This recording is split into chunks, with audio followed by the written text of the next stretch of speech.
have said it better ourselves, could we, George? I mean, what excitement we've got in the welterweight division. 2 weeks ago, the emergence of a sensational puncher, Ricardo Mayorga, with his stunning knockout of Vernon Forrest. Now here comes another Mexican puncher, Mayorga Margarito. That'd be lock up the women and children, huh? No doubt about it. He wasn't even phased by the early lead in by Six-Head Lewis. He kept composure, and he came back with power. This is a tough cookie. He's not just going out of the picture real easy. Yeah, I think about the matchup with Mayorga. Mayorga, stronger, solider, maybe a bigger hitter punch for punch, but this guy's relentless. Yeah, it's all maybe against this fella. You better bring all your stuff when you're fighting him, because he can take a beating and then he can come right back. It doesn't faze him. All right, lightning in the welterweight fight. Let's get ready to see what happens next. As still to come here, the main event, Raul Marquez, who's been campaigning as a middleweight, saw the opportunity to go back down to 154 pounds, the weight class in which he spent the overwhelming bulk of his professional career, to fight Shane Mosley. Mosley coming off of his 2 defeats against Vernon Forrest last year, moving up in weight and looking at a possible rematch with Oscar De La Hoya if he can get past Marquez tonight. Meanwhile, this Tuesday, catch the next Real Sports with Bryant Gumbel. Among the stories, a look at troubled boxer Johnny Tapia. He's had 8 lives of hell and is now working on his 9th. Next Saturday, Boxing After Dark returns with 118-pound champion Tim Austin facing Rafael Marquez. Also, Ricardo Williams takes on Juan Carlos Rubio. February 24, it's the premiere of the HBO sports documentary Jim McKay, My World in My Words. He helped to define the persona of the American sportscaster. And on March 1 on HBO pay-per-view, it's Roy Jones moving up from light heavyweight to heavyweight, taking on title holder John Ruiz. HBO Boxing. For 30 years, building legends 1 round at a time. All year this year, we celebrate our 30th anniversary of boxing here on HBO. In each of our telecasts, a brief vignette to cover one of the outstanding stories from those 30 years. And now, the theme of the evening is It's a Blood Sport. So let's all cringe together as we look back with pride on the bloodiest fights of 30 years of boxing on this network.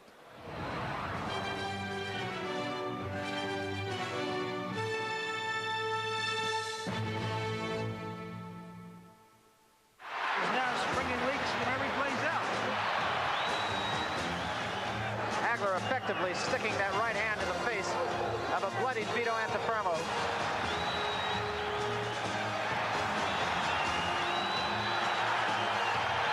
We expected to see a bloody fight.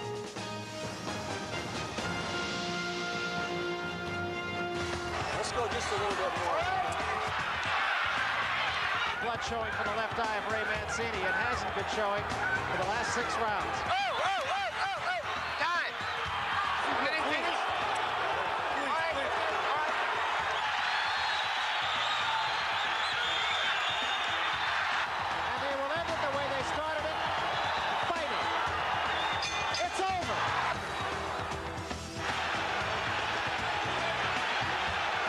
Started flowing less than a minute into the fight, and De La Hoya lands another right hand, and now the blood really begins to flow.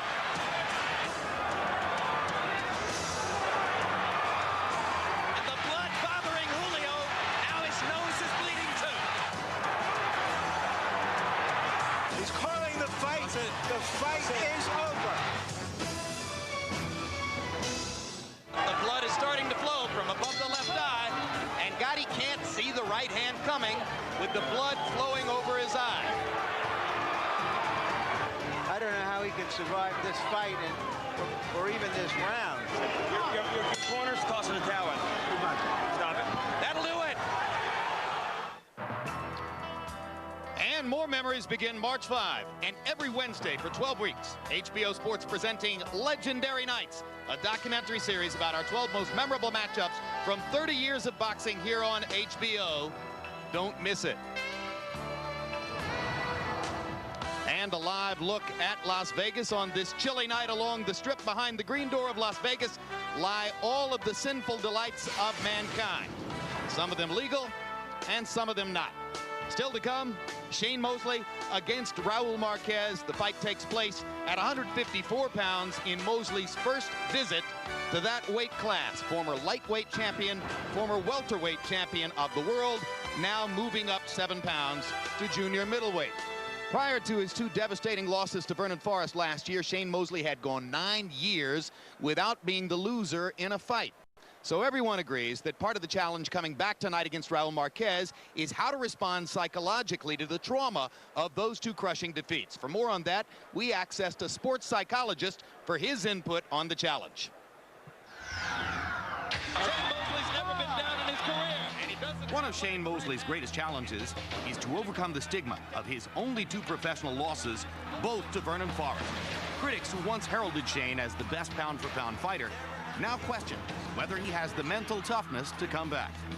I think that God has been on his side, and he's, in some kind of way, he finds a way to win the fight. I don't know if he has my number. I think that he's, a good boxer and technician, and it may be a little harder for me to fight, but I do think that I can beat him. I do think I have the stuff to beat him. Shane is such a likable, engaging guy. You can't help but be attracted to that kind of modesty and goodness. But here, I think the will to win and the competitive fire isn't brought to the surface. Dr. Fran Pirazzolla is a sports psychologist and mental skills coach whose list of credits includes the New York Yankees and boxer Evander Holyfield. Well, it's the game. It's the whole game. I mean, I'm fond of saying that baseball or golf or whatever, boxing, is 100% physical and it's 100% mental. If you don't get with that right away, you're in trouble. Well, in the first fight, when he came in and he got me with the head, it distracted me, and then I didn't take the proper time to recuperate and recover, and it kind of knocked me off focus when that happened. And I think that was the deciding part of that fight. This is such a vivid, visceral autopsy of the fight. I mean, you feel that he was, as he says, knocked off his focus, knocked off his feet. And I think that in our training, we ought to be prepared to handle whatever comes. Be prepared to handle any distraction, any annoyance, any change in strategy, anything from the outside. Arizona Diamondbacks pitcher Curt Schilling knows a thing or two about winning and losing. As one of the best players in baseball today, Schilling has recorded 155 career wins, but he's also lost 108 times. If someone's beaten me consistently, I'll figure out a way to beat them at some point, sooner rather than later. But to me, that defines excellence. People that can adjust and get better regardless of the scenario or the situation. Between the first and second fight, I just went into it thinking that it's going to be it's another fight. And I took mentally and physically, I was prepared and I was ready and to go in there and offset his style. Look, humans learn by trial and error, and it has great value to make a mistake, to lose, and then to make an adjustment. I would want him to think a lot about losing, and I would want to capture the negative energy and emotion to drive his workouts, his training, and sharpen his focus, not forget about the failure. When I'm struggling against somebody, I'll address all the external issues and look around and see what I feel like I need to do physically, and then I'll do it mentally. I've already gotten them beat in my mind, and I've seen myself beat them over and over and over again. Now it just becomes a play that I have to act out. The technique of playing out this inner rehearsal is called visualization. Dr. Pirazzolla used this form of mental training to prepare Evander Holyfield for his second fight with Riddick Bowe.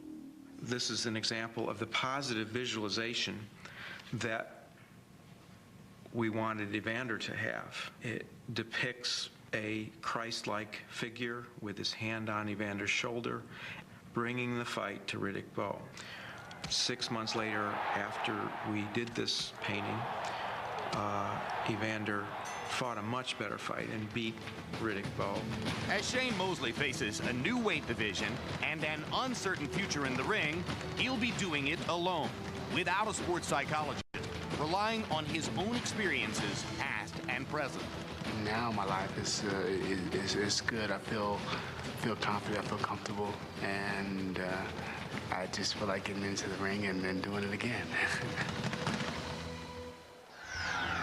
Back back live at ringside with Big George Foreman. And George, within everything that the psychologist says there is the implicit suggestion that it would be good for Shane to accept what happened in those defeats to Forrest, to sort of inculcate the negativity of that, rather than doing what it seems to me fighters usually do, which is to make an alibi, rationalize it, and try to move on. What's your take on all that? Well, I think old Doc was just doing a lot of talk, just like the three of us. Fortunately, we get paid for it. So does Doc too. But realistically, in a boxing match, even with Ali, I said the ropes were loose. I got doped. You need excuses if you're going to be a boxer. You can never say I lost. And I think the doctor should spend a sentimental journey in the boxing profession for a while, and he'll see that no one is lost in this business. Well, that's true. No one ever loses. Certainly not among the fighters we've spoken to. Larry, what's your take on what George says? And George believes it pretty firmly, obviously. Well, it used to be said of the Hall of Fame quarterback Bobby Lane, he never lost a game, he just ran out of time. And of course there's Ring Lardner's great fictional character Alibi Ike, who alibied all of his shortcomings. I think what the good fighters do is they look for some little excuse. You know, their aunt was sick and their mother was bothered by it, or they cut their pinky, or they missed a half a day of workout, whatever it is. But then they go to work on what they found was a shortcoming, whether it was in training or technique. But alibis are a part of human behavior, whether you're a fighter or just an average citizen at work. So you're saying if my 11-year-old son finds his homework continually eaten by the dog, he's going to be a fighter? So, Larry, when Oscar De La Hoya moved up from 147 to 154 pounds, after his loss to Shane Mosley, there were questions about his commitment, about his ability to throw hard punches and take hard punches in the new weight class. Now here comes Mosley making the same move. What are the questions about Shane? Well, after smoking Mayorga, smoked Vernon Forrest, has he already become a nicotine addict? Maybe that's the way to do it. But seriously and more politically correct, Shane Mosley made a smooth and even brilliant transition from lightweight to welterweight. But can he make the transition upward? Is he strong enough? Is he good enough to fight the big guys and at 154? In that second fight with Forrest, he threw only 20 punches in a tactical calculation, 20 punches around. And he didn't come on in the late rounds and sell himself out the way he did to beat Oscar De La Hoya. So did he reveal some sort of flaw, some caution in him when he's fighting these bigger fellas? Is he the great fighter many of us thought he was, or is he just a terrific sugar substitute? Questions to be asked, and the answers, I'm sure, by the end of the night will be questioned. Well, some of them anyway. And of course, George Foreman, the guy he's about to face, Houston's own Raul Marquez, your neighbor, hasn't been in with a top fighter since he got hammered by Fernando Vargas back in the middle of 1999. Now he comes along and finds this opportunity. Does Raul still have enough stuff to pose those hard questions to Mosley that Larry's talking about? To Marquez, this should be a bird nest on the ground. How often are you going to catch a good fighter like Sugar Shane Mosley coming off of 2 defeats? His confidence is kind of low. You haven't been bleeding in almost 2 years. You've had some activity. You're bigger, you're stronger, you're in a weight division that belongs to you. Look, this is the time to pull it off. If ever in your career you can do it, this should be it. Plus, you're from Houston. All that, and you understand the reasons why Raul picked up the phone and called Mosley and said, hey, why don't you fight me? Net result, $325,000 gross. Not bad, incidentally. During the first fight between rounds, we introduced you to our internet poll question for the evening. You can log on to hbo.com/boxing and answer the question, will Shane Mosley return to the top? And 68% of you believe in Mosley's talent and believe that he will be back in the spotlight. Tail of the tape now for Shane Mosley against Raul Marquez. And you will see that they're both 31 years old. They would have been teammates on the 1992 Olympic team if Mosley had beaten Vernon Forrest as he was expected to do in the final of the Olympic trials. Instead, Marquez went to Barcelona, where he roomed with a fellow named Oscar De La Hoya. 1.5-inch height advantage for Marquez, equal in reach at 74. They both weighed in at 154 tonight. Unofficially, excuse me. Marquez will outweigh Mosley on our HBO unofficial scale by only 1 pound as they go into the ring. Rules of the bout with our unofficial ringside scorer, Harold Letterman. The Shane Mosley Raul Marquez fight is scheduled for 12 rounds, non-title, using the unified rules of the Association of Boxing Commissions. There is no 3 knockdown rule. Only the referee can stop the fight. In case a cut is caused by an accidental headbutt, we go to the scorecards after 4 rounds have been completed, and you cannot be saved by the bell in any round, including the 12th and final round. Jim. All right, thank you, Harold. Well, after he lost to Fernando Vargas, Raul Marquez would have been justified in thinking that he would never again make the walk to the ring for a big fight on HBO television. Took a job as expert commentator on our HBO Latino broadcast. Now, as George Foreman puts it, he finds a bird's nest on the ground. That's right, and I'm telling you, he's got the size and the stature to do it if he wants it that bad. Yeah, but the bird in that nest might be an eagle, and I don't know if he wants to deal with that. You know, a lot of people think that this is the U.S. against Grenada, and he's Grenada. Another thing, that bird is a woodpecker. Or a hummingbird when he really gets it going. There's the ring experience for Marquez. One of the knocks against him is that he bleeds leaving the dressing room. And it looks like there's a little blood spot up by his hairline. But yes, if Raul Marquez's eyes and eyebrows can hold up under the pounding of Mosley, that'll be a surprise to a lot of ringside observers. He was badly cut against Keith Mullings back in 1997. And Shane Mosley says he feels good. There is a serious subtext to this fight, which Mosley says hasn't been a distraction. The negotiation for the rematch with Oscar De La Hoya, which has hit a real snag. Originally, Mosley agreed to take $4.25 million, which was $250,000 less than he got for beating De La Hoya. Now he says he wants more. He has another day or two to reconsider, maybe squeeze out a few more dollars, decide whether he wants to swallow his champion's pride, take the short end, and try to beat De La Hoya again. George, it's got to be a brutally bitter pill to be asked to take 20% of the money against a guy you beat. If 20% of the money is over $1 million, it's a lot of money. It's over $4 million, George. Well, that's what I meant. I'm telling you, I would love to take 20%, and it turns out to be $4 million. I would love it. Well, we'll see if Shane agrees to do that in the next several days. First off, he's got to get a win tonight. So let's go to Michael Buffer for the official introductions. From the Mandalay Bay of Las Vegas, Bob Arum's Top Rank Incorporated is proud to present the main event of the evening. 12 rounds of boxing. This is in the junior middleweight division. Brought to you in association with IMG, along with your undisputed king of beers, Budweiser, and HBO Sports. Sanctioned by the Nevada State Athletic Commission, Chairman Dr. Luther Mack, Executive Director Mark Ratner. The 3 judges at ringside scoring this contest will be Carol Castellano, Keith McDonald, and Dave Moretti. And when the bell rings, your referee in charge of the action, Kenny Bayless. And now, ladies and gentlemen, from the Mandalay Bay Resort and Casino here in Las Vegas, let's get ready to rumble!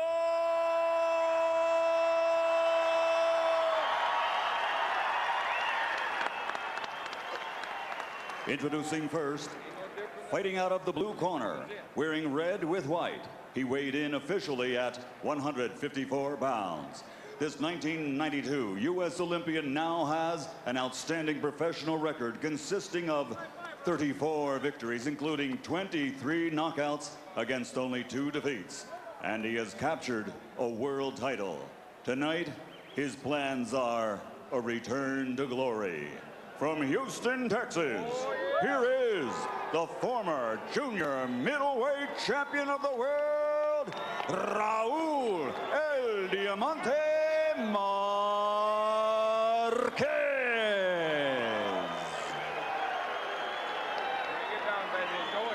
And his opponent across the ring, fighting out of the red corner, wearing black with gold, he officially weighs 154 pounds. His professional record, 38 victories, including 35 knockouts, also with only 2 defeats. And he has held 2 world titles in 2 divisions. Tonight, he moves up in weight as he looks for a 3rd world championship. From Pomona, California, presenting the former lightweight, former welterweight champion of the world, Sugar Shane Mosley.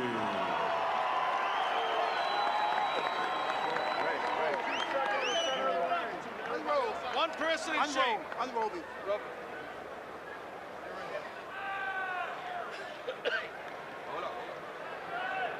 Okay, gentlemen, your trunks are high here. Any punches thrown in this area is going to be considered a clean punch.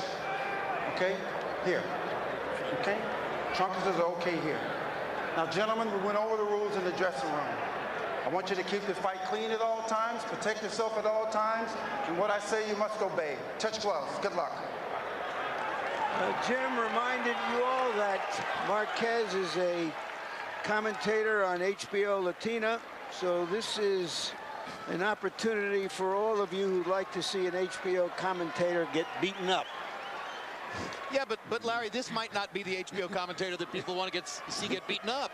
This is a real nice guy, I can tell you that. He's one of the nicest people in the sport, Raul Marquez. In fact, how a terrific guy like Raul Marquez got hooked up with a clothing company named Thug Life is one of the mysteries of the week.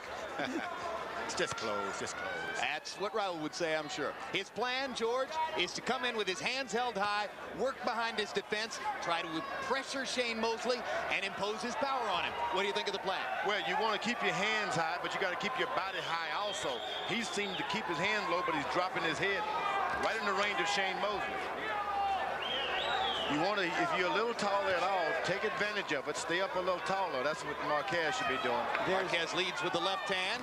Mosley comes back with a right down the pipe. Stop punching, step There's back. a real Step reason back, for the high hands, higher than he's ever held them before, and that's to protect his eyes, which tend to bleed easily. When he does something with his hand, he goes up a little higher and then down below his chin. So you catch a rhythm to that if you're a fighter. Sooner or later, you can get that. Work out. Stop, stop, step Up back. above the eye and then below the eyebrows. I mean, below the, you get a nice rhythm for that, and then he goes after. When they were amateurs, Marquez outweighed Mosley by 20 pounds.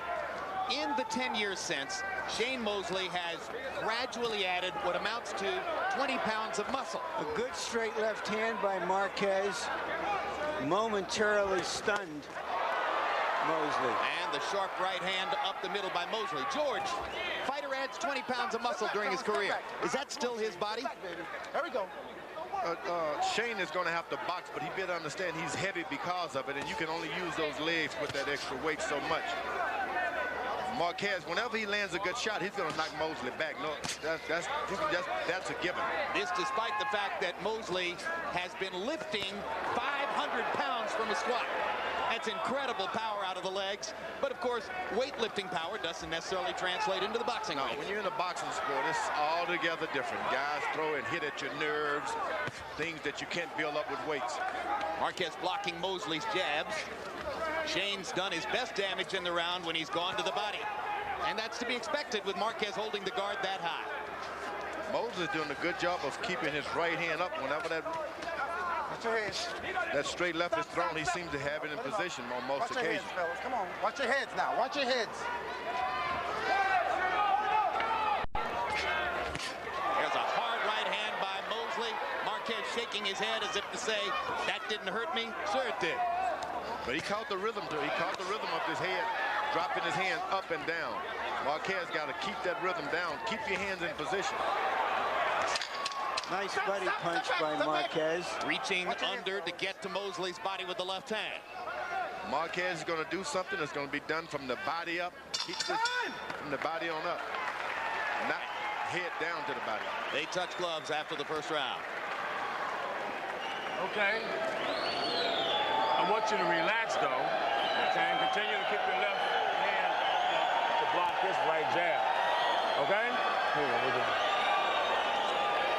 You're not on your toes a little bit. Once you get on your toes a little bit, throw some feints.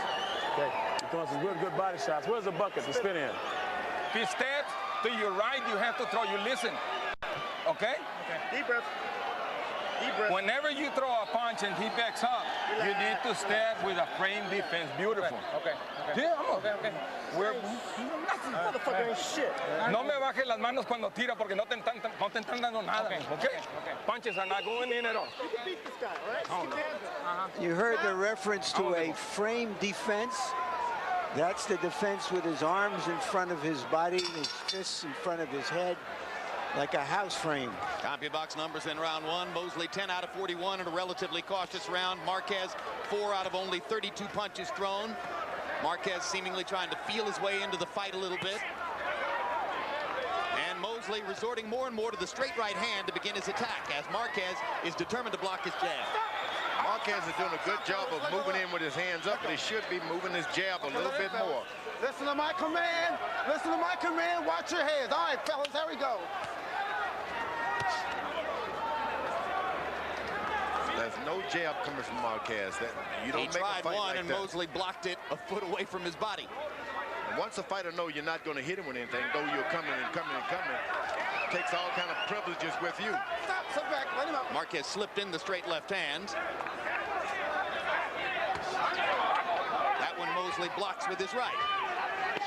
Hold it, let him up, let him up, let him up. Come on, here we go. I think the fight is better for Marquez is when he keeps Shane Mosley against the ropes. I wouldn't let him have too much of the middle of the ring at all. Gives him 3 steps backwards, and you miss him when you throw a shot. Well, Vernon Forrest, bigger than Mosley, was dominant when he took him to the ropes. And now Marquez gets Mosley into a corner and lands a straight left hand. Yeah, he's big. Marquez is strong. Mosley is having a tough time penetrating that defense. Again, he gets the right hand through to the body. Again, he lands nothing significant upstairs. So it's going to take some body punching on the part of Shane Mosley to loosen that Marquez defense. Mosley has not been able to land that good left hook, but he loves to fight with. Now he slips in a right hand. Marquez comes back with a straight left. Mosley in the corner again. Marquez relatively cautious as he approaches it. I get the sense that when Marquez lands one of those left hands, even to the gloves, it moves Mosley a little bit. Mosley with a good left hook to the body, and now a right hand underneath Marquez's guard, and that loosens up the defense enough for Mosley to land the 2 straight right hands upstairs. Because once a guy get hurt in the side, he's got to keep his hands there to protect, to make certain you don't do it again, and you can get to doing something else. So there's the formula. You see Shane going straight to the solar plexus with the right hand again, trying to bring the guard down and set up something upstairs. Well, Marquez is not afraid of Shane Mosley, I can tell you that. I don't think Marquez is afraid of anybody. You know, he kept going after Vargas when Vargas was just tearing him up. That's what you got to do. If you're a good boxer, you want your man to follow you around, land a shot, take a turn, and make him come into another. Marquez getting more aggressive, lands a right hand over the top. Hasn't landed anything big, but he's hunting and pecking a little better in that second round than he did in the first. Very, very, very simple. Very simple. What you gonna do? Anytime you give me some head movement in the pocket, Raul. Listen to my command on those breaks, okay? All right, Kenny, no problem. Yes, sir. Anytime. Heart rate down. Raul. Heart rate down. In there. Yes, I'm putting ice in the two. Okay. Feint. Look at me. Look at me. Use your feint, Shane, because he's looking for you to go to that body. You can feint. You can jab. You can do some things now because you're hurting him. What? You're really hurting him. And I think the body shot over here hurt him also. All right, there's a sign on Marquez's body that says, that's the left hook that may change things right there. It hurts, makes you readjust your defense to protect your body, bring your hands down. Okay, seconds out, let's go. Power punches in round 2. Those are all punches which aren't jabs, hooks, crosses, uppercuts. Marquez 6 out of 28. Mosley 11 out of 25. And most of those hard shots to the body that we discussed. Now Marquez seizes the initiative and steps in with a straight left hand. Whenever he leads with his straight left, Marquez is very successful. He never misses. Marquez with a right to the body after Mosley had stuck a straight right hand. There's that left hook to the body again by Mosley. Marquez with the straight left upstairs. And they bang heads. And now there's a cut over Marquez's eye. And that's the Achilles heel of Raul Marquez. And he's telling Kenny Bayless he thinks it was intentional. That was a headbutt. It was a headbutt. That was a fucking headbutt, man. Okay, let him go. Let him go. Okay, time in. Well, we agree that the cut is from a headbutt. Come on. I think the point that Marquez is trying to make is that it wasn't accidental. Well, that's not true. These guys, they're going to bump heads a lot. Anytime you jump in and you're a southpaw and another guy likes to jump in, you're going to butt heads. That's it, George. It's a southpaw and a conventional fighter, and that happens. And Mosley landed a straight right hand down the pipe there. And the nature of Marquez's cut, the location of the cut, it will compromise his vision if his cut man isn't able to get it under control. Stop, stop. Hold on. Look, stop. Time. Oh, look, come here. Listen, fellas, come here. Let's go left. Listen to my command. I will start deducting points if it doesn't stop right now. Understand? Understand. All right, touch gloves. Time in. From whom? For what? What point deductions? From complaining. That's all that's happening. Both guys are complaining.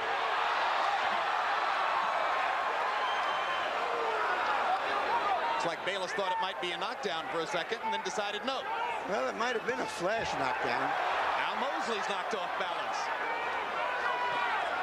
He's going to find that Marquez is no easy fight. This guy's not a turkey. Look out! And Marquez decides it can become a street fight. Maybe that'll help him. Stop, Mosley keeps going back to the body. And Moses has done something he should have done a long time ago. Get upset. Look out! Hold up. Watch out. Sit back, fellas.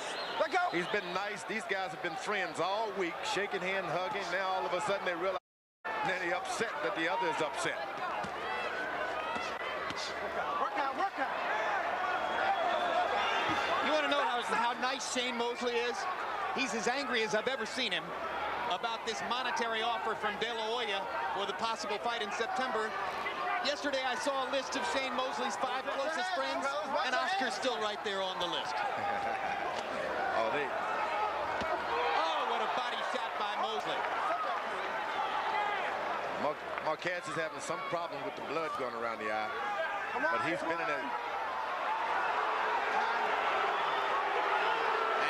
Another cut over the left eye, which Marquez again says is because of a butt. Headbutt again. Quit. Accidental headbutt. He takes his mouthpiece out. Look at it. And that occasion. That should be stopped. 2 cuts in the round, both as the result of accidental headbutts. Accidental headbutt. The fight has to be stopped. Okay. Fight has to be stopped. The fight has to be stopped, and that's that. Harold, what's going to happen here? Okay, Jim, believe it or not, this is a no decision. It used to be called the technical draw. Yes. Now, in case the cut is caused by an accidental headbutt, and the fight is stopped before the bell ends to end the 4th round, it's a no decision. We're in the 3rd round. It's going to go down as a no decision, as if they never fought. It's incredible.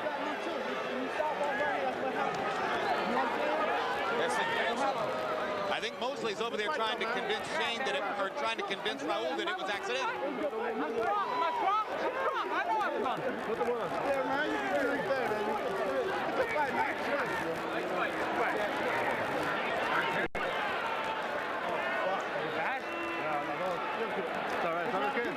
Well, I can certainly understand how it's hard for a guy like Marquez in his position, knowing that this was what was expected, that he would cut. It's hard for him to accept on the face of it that there was nothing intentional about the 2 butts. Right, George? Nothing intentional, but it's kind of discouraging because he knows that, hey, I'm going to bleed anyway. His guy didn't open it up with a punch, I believe. He's headbutted me. His has to be intentional. Here's the first headbutt, George. And it wasn't initiated by Shane, you know. No, exactly. That was Marquez banging his head into Shane's, if anything else. The head was right there, and Marquez banged his own head into Mosley's head. So that one, I mean, if you look at it, it's hard to imagine that was... That goes again. Nah, that's unintentional. Certainly it's unintentional on Mosley's part. You know what? Marquez is the tough cookie. Too bad about that scar tissue around the eye. Tough cookie, great guy. But, you know, once you are in this position where your face cuts like that, it's hard to stop it. Boom. Oh, they both just accidentally butted heads. Yeah, and that's the end, and Marquez walks away as if to say, what am I going to do? And here's another angle. Oh, well, Marquez pulled Mosley's head into his own. Yeah, it was just accidental, both guys. You know, Marquez didn't want to butt his head. So you know, Raul's a fair-minded guy. When he sees the video, he's going to realize that these were unintentional. Let's go to Michael Buffer for the official particulars. Ladies and gentlemen, this bout comes to an end. The official time is 2 minutes, 41 seconds of round number 3 as referee Kenny Bayless calls a halt to the action in the ring. Raul Marquez suffered a wound too difficult for him to continue. Referee stops the bout. 4 rounds must be completed to go to a decision. Therefore, this contest is called no decision.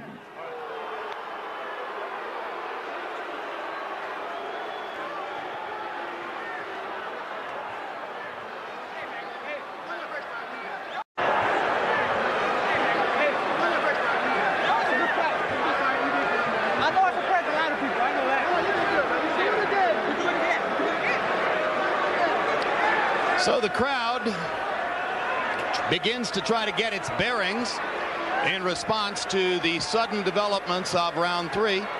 After a couple of reasonably interesting rounds between Raul Marquez and Shane Mosley, what was regarded in some circles as the inevitable began to happen. The inevitable, Raul Marquez bleeding. Unquestionably the product of 2 butts. The video seeming to indicate, George Foreman and I both agreeing, accidental headbutts. No, there was nothing intentional about it. They both just happened to run into their heads. Southpaws and conventional fighters, it happens all the time. Let's go to Larry Merchant in the ring. Thank you, Jim. Well, the fans are very unhappy the fight was stopped. Could you have gone on? Well, I mean, hey, I got to leave it up to the referee. I was cut above both eyes. I mean, the doctor. He stopped it. I wanted to keep going. You know me, I'm a warrior. I think I was fighting the right fight. He never hit me with a clean shot where I was hurt. And I wanted the fight, man. I think I was in the fight. I was getting better. That was the style that we were using to get to him, and you saw I was getting to him. Did you believe that either or both of those fights was deliberate? Those butts were deliberate? One of them was. One of them was. You mean the first one? The first one, yes. All right, let's take a look at it, and you tell me what you see as we get this up on the monitor. Well, I'm trying to work myself in, and boom. I mean, he comes in. You know what, Larry? I mean, now that I look at it, you know. I'm an analyst. Now you're lefty righties. I mean, okay, so heads come together. You're a fight analyst. Here's the same thing. Both of you were coming lefty righty. Oh, yeah. He was coming. I was coming. We banged heads. All right. So you're withdrawing the accusation that it was deliberate, and you see now that it was an accident. You know, when you're in there, it's different. He told me, Raul, you know, the first one I did it accidentally. I mean, the first one was, you know, I guess he meant it. The second one was an accidental. So, you know, hey, now that we see it on the screen, it's different. But you know what? We could do it again. I thought I was in the fight. We'd do it again. All right, let's take a look at the second butt. Now, on this occasion, you're coming to him again, lefty, righty. We hit heads again. And you have been known to bleed. Well, I've been known to cut, bleed. This is an Achilles heel of yours. It is, but you know what? My main concern is that I didn't cut from a punch. It was headbutts. You know, he hit me with some shots. All right, do you feel, regardless of whether you ever fight Shane Mosley again or not, do you feel after almost 3 rounds that you did well enough to keep fighting? Absolutely. I think so. I mean, I think I was in the fight. I think I was very surprised of Shane's speed is not what I thought it would be. and I was a stronger guy in there. He said, man, you're strong. He was backing up. I was the stronger guy, and I landed good punches, too. Thank you very much, Raul. Thank you. Jim, just one moment now. We're going to talk to Shane Mosley. Yes. All right. Shane, when he accused you of a deliberate butt, did you just think that was something in the heat of battle, or did you think that he was just frustrated, or what? He was a little frustrated, I think, because he's southpaw and the way he fights. Not because most southpaws are more leaning back, and he was more on his front leg, and he'll dive in with the straight left, and he'll lead with his head first. All right, let's take a look at it on the monitor from your point of view of the first butt, which really was the most important one. Wow. See, now that was a headbutt that he did on me. I mean, the way he throws his punches, he comes right into me with the headbutt, and he didn't do it on purpose. It's just that's just the way he fights, and style made the fight. See, I'm coming in, he's coming in, and we're both trying to get the shots off, and he just keeps hitting me with the with the head, and he thinks that he thought that I was hitting him with the headbutt. I said, no, you're hitting me with the headbutt. All right. A couple of things then. You moved up to 54. You fought a guy who was a strong, natural 154-pounder. What did you feel in there? Well, I mean, I didn't feel much difference. It felt the same to me. It's just like a welterweight fight. Raul has been laid off for a little while, so I don't think he's the strongest junior middleweight that I'll probably ever face. But, he came to fight. He worked out for a good 2-3 months. Got trimmed his weight down. He fought a couple of fights at 168, so he's coming down. So I guess, he was pretty strong for that. You haven't won a fight now in a year and a half. How frustrating is this for you? Well, it's a little frustrating, but, I consider this fight a win because I know that he was on his way to going out. I mean, even though he was very courageous and everything, he wanted to fight, but he was on his way. I was on my way to catch him with a good shot. I was breaking him down with the body shots, and he was just about ready to go. All right, let's talk now about the future, the Oscar De La Hoya negotiations.